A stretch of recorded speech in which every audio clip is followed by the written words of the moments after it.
De base, l'entretien, c'est vraiment pour les établissements en fait. Est-ce que vous comprenez?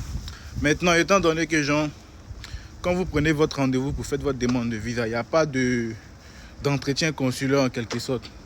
Donc l'avis en fait qui sera donné à l'entretien sera pris en compte en fait par l'ambassade en quelque sorte. Mais vous devez retenir que de base, quand vous partez à l'entretien, c'est plus pour aller défendre votre projet d'études, votre projet professionnel, donner les motivations pour lesquelles vous avez décidé de vous orienter en fait vers la France pour étudier.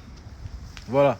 Donc, ce sont les motivations que vous allez donner, les arguments que vous allez donner en fait pour défendre votre projet d'études, votre projet professionnel, qui seront ensuite transférés en fait avec votre dossier que vous avez vous-même constitué sur la plateforme Études en France, qui seront transférés aux établissements dans lesquels vous avez candidaté. Et eux, par la suite, ils vont faire une analyse, c'est-à-dire ils vont étudier vos dossiers et ensuite vous accorder soit un refus, soit une acceptation. Donc de base, l'entretien, c'est vraiment pour les établissements en fait. Et le fait de faire l'entretien ne signifie pas que tu vas obligatoirement avoir le visa. Voilà, parce qu'au visa aussi, il y a des critères à respecter.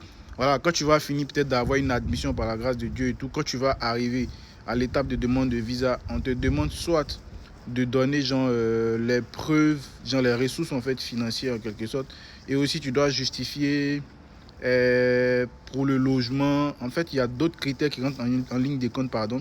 Du coup, si tu as une admission et que tu ne respectes pas les critères pour la demande de visa, tu n'auras pas le visa en fait. Donc, j'espère que tu as compris. Abonne-toi et partage la vidéo.